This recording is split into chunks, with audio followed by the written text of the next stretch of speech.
Assalamualaikum warahmatullahi wabarakatuh.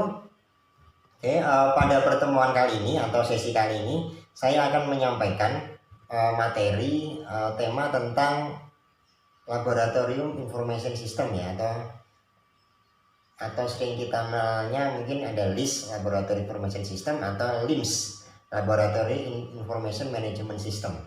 Nah, nanti kita akan bahas perbedaannya, apa yang membedakan antara LIS dan juga LIMS.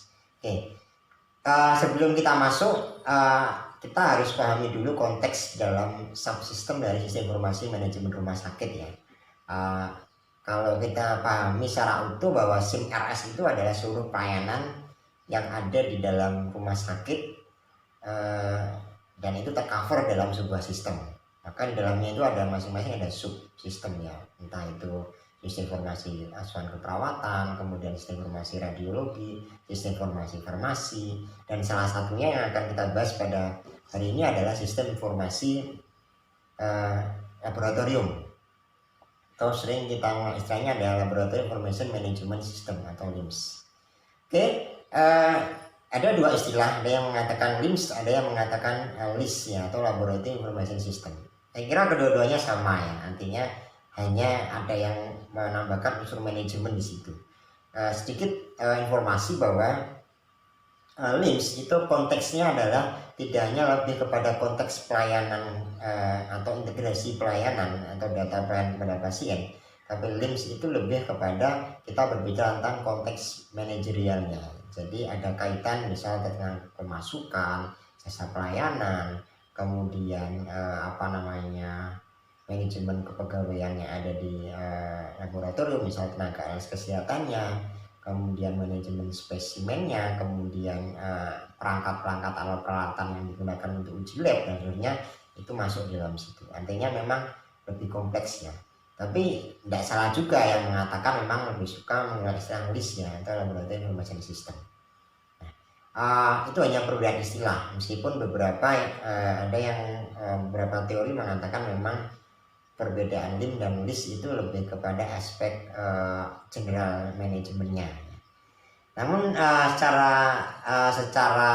secara umum, kalau kita membahas tentang Laboratory Information System atau sistem informasi lab, maka kita tidak terpisah dengan konteks di mana semua kegiatan dari pasien itu terdata, kemudian dia didaftar atau diregister untuk mendapatkan pemeriksaan berunjang laboratorium, sampai dengan proses pemeriksaan, hasil lab, dan juga distribusinya. Nah, itu termasuk dalam manajemen Laboratory Information System. Nah, kalau kita lihat dibagikan bahwa sama dengan teknologi yang lain ya, Laboratory Information System itu membutuhkan banyak unsur ya. Ada unsur hardware, software, kemudian prosedurnya, networking, dan juga database. Ya, kalau kita berbicara tentang elektronik, maka ya semuanya harus sesuai. Mulai kita pastikan prosedur baku yang akan kita gunakan seperti apa, kemudian hardware-nya oke, software-nya sudah sesuai, kemudian yang terakhir adalah bagaimana networking-nya ya, artinya memungkinkan memang jaringan itu bisa mengakses data yang cukup mudah. Nah, definisi LIS itu sendiri nanti silakan Anda baca lebih jelas di materi. Definisi LIS itu lebih kepada bagaimana kita mengcover kegiatannya, tidak hanya lebih kepada aspek pasien tracking ya, tapi di situ ada aspek spesimen tracking. Nah, itu sebabnya mengapa dalam LIS itu kita mengenal istilah dua kegiatan besar ya. Ada pasien tracking, yang kedua ada spesimen tracking. Nah, apa bedanya? Kalau kita mengatakan pasien tracking itu adalah proses di mana pasien itu terregister, misal dia dirawat inap atau mungkin poli atau rawat jalan, dia register, nama dia sudah dimasukkan sebagai pasien yang harus mengikuti uji lab. Nah, itu termasuk pasien tracking. Kemudian datanya itu data dia terdata, kemudian nanti hasil labnya dia inputkan ke sistem, kemudian kalau perlu dia integrasikan ke dalam electronic medical record-nya, itu termasuk pasien tracking, di mana sistem itu bisa men-track atau merecord data pasien. by system. Nah, beda dengan yang kedua adalah specimen tracking. Nah, specimen tracking itu sistem men-tracking hasil lab ya, atau hasil ujinya atau spesimennya. Mulai dari dia itu masih dalam bentuk spesimen, dia masukkan ke dalam alat uji, kemudian sampai dengan dia keluar hasilnya, sampai terintegrasi dengan media record, itu disebut sebagai specimen tracking. Nah, bedanya apa? Kalau kita beberapa institusi memang masih menggunakan pola pasien tracking ya. Jadi yang penting data pasien kemudian hasilnya di-record ke dalam electronic medical record dan juga laboratory information system. Nah, itu disebut sebagai pasien tracking. Namun kalau spesimen tracking, jadi begitu spesimen itu dimasukkan ke dalam sistem, maka dia secara otomatis hasilnya akan diolah, kemudian hasilnya akan otomatis keluar di dalam sistem informasi, baik itu di EMR ataupun di listnya itu sendiri, kemudian langsung terintegrasi dengan sistem yang lain. Itu disebut sebagai specimen tracking, tanpa petugas harus menginput ulang hasil spesimen atau hasil pemeriksaan ke dalam sebuah sistem. Jadi mulai dari pasien terregister sampai dia dilakukan pemeriksaan dan juga sampai hasilnya keluar dan hasilnya didistribusikan. Nah, disitulah fungsi dari kedua fungsi secara umum tadi ya, baik specimen tracking dan pasien tracking itu berfungsi gitu.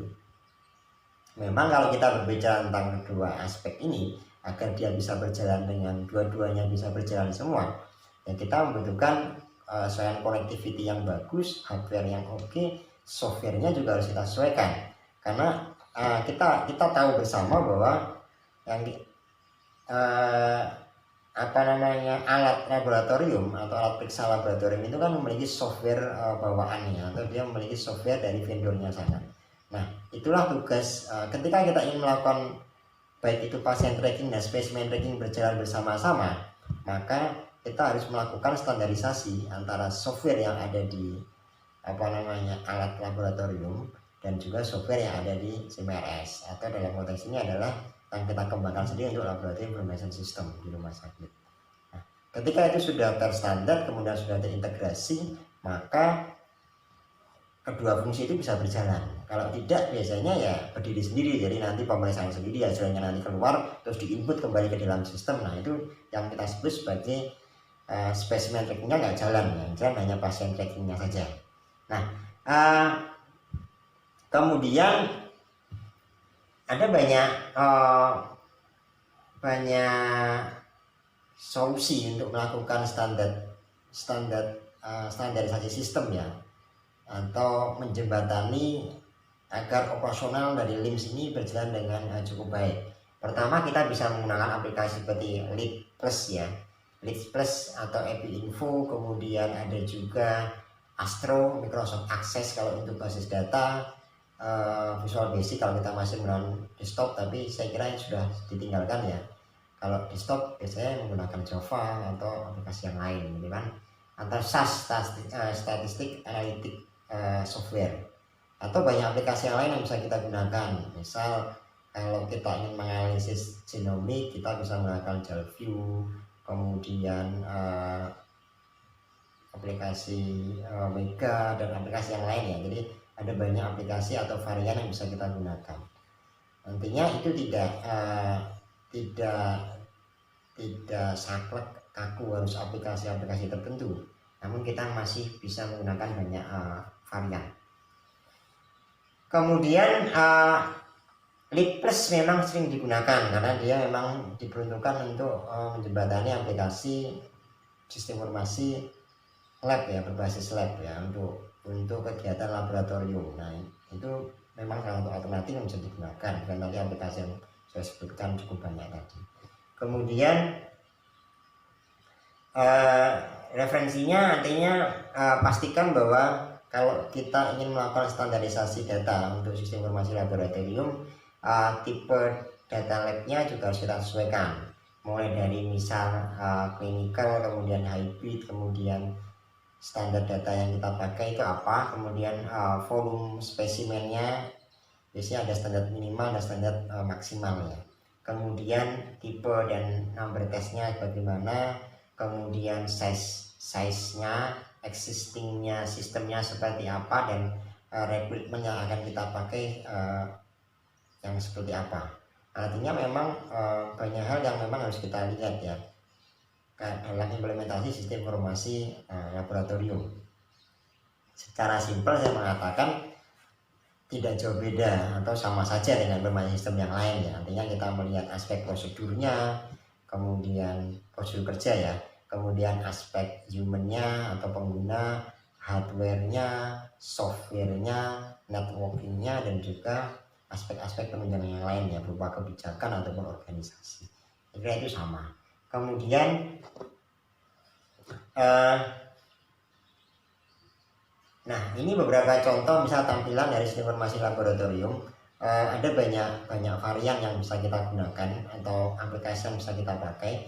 Intinya bahwa sebenarnya dalam SIM-RS itu memang dalam pengembangan laboratorium information system yaitu memerlukan waktu dan komitmen yang besar ya. Artinya bahwa untuk pasien tracking memang kita bisa mengembangkan sendiri, tapi untuk specimen tracking memang kita memerlukan adanya standarisasi dan juga konsep yang memang matang untuk melakukan bridging atau integrasi antara sistem yang sudah ada existing dan juga sistem yang ada dalam alat bawaan dari laboratorium itu sendiri, sehingga memang membutuhkan waktu, analisis yang cukup, dan juga SDM yang mumpuni. Kemudian nah dalam LIMS itu juga memungkinkan terjadinya data sharing. Kenapa tadi saya mengatakan data sharing ya? Data dalam LIMS ketika dia sudah terintegrasi dan dia sudah memakai dua unsur pasien tracking dan specimen tracking dua-duanya sudah memenuhi, maka dia juga bisa menggunakan data sharing atau datanya bisa digunakan di berbagai unit sub atau subsistem yang ada dalam SIM-RS itu sendiri untuk kebutuhan purchasing, misal pembayaran, billing, untuk kebutuhan misalnya klaim, tindakan, kebutuhan untuk medical record pasien, kemudian juga kebutuhan yang lain misalnya jasa pelayanan dan seterusnya, pemasukan dan seterusnya. Kemudian juga memungkinkan data exchange, artinya ada pertukaran data di sana. Namun memang kembali lagi artinya dalam implementasi LIMS itu kita harus memperhatikan juga aspek level kemudian kemampuannya masing-masing ya, atau kemampuan masing-masing institusi. Maka saya sering mengatakan dalam mengembangkan sistem itu selain kita melakukan analisis kebutuhan, penting kita melakukan analisis kesiapan terlebih dahulu. Kita mengukur tingkat kesiapan dari pengguna, organisasi, dan seterusnya. Ada mulai dari aspek finansial, software, hardware, kita ukur di situ. Nah, disitulah nanti letak kita akan tahu sejauh mana sistem informasi laboratorium yang akan kita kembangkan. Kita nanti akan ada pada level berapa. Jadi, contoh misal dengan tingkat kesiapannya rendah, ya kita tidak bisa memaksakan untuk mengembangkan sistem yang memang cukup ideal, gitu kan. Kita sesuaikan dengan kemampuannya. Karena apa? Karena ketika sistem itu tidak kita sesuaikan atau penggunaan dan pengembangan yang tidak kita sesuaikan dengan kesiapan dari sebuah institusi, maka ya nanti sistemnya ketika sudah jadi pun juga tidak bisa digunakan secara optimal, ataupun saat pengembangan sistem mengalami kendala yang cukup besar ya, atau misal penolakan, resisten dari banyak elemen yang ada di rumah sakit dan seterusnya. Nah, itu pentingnya terlebih dahulu kita melakukan analisis kesiapan, analisis kebutuhan, baru nanti kita melakukan perencanaan atau developing sistem itu sendiri. Baru nanti setelah develop ada testing, dan baru nanti kita proses pendampingan dan maintenance sistem. Jadi memang perlu ada pemahaman yang utuh dan juga kesiapan yang memang baik dalam kita mengembangkan sistem informasi, khususnya sistem informasi laboratorium ini. Saya kira itu materi dari saya. Nanti silakan Anda tuliskan jika ada pertanyaan di kolom komentar, kemudian juga mungkin tanggapan dari Anda terkait materi ini. Kurang lebihnya mohon maaf. Selamat belajar. Wassalamualaikum warahmatullahi wabarakatuh.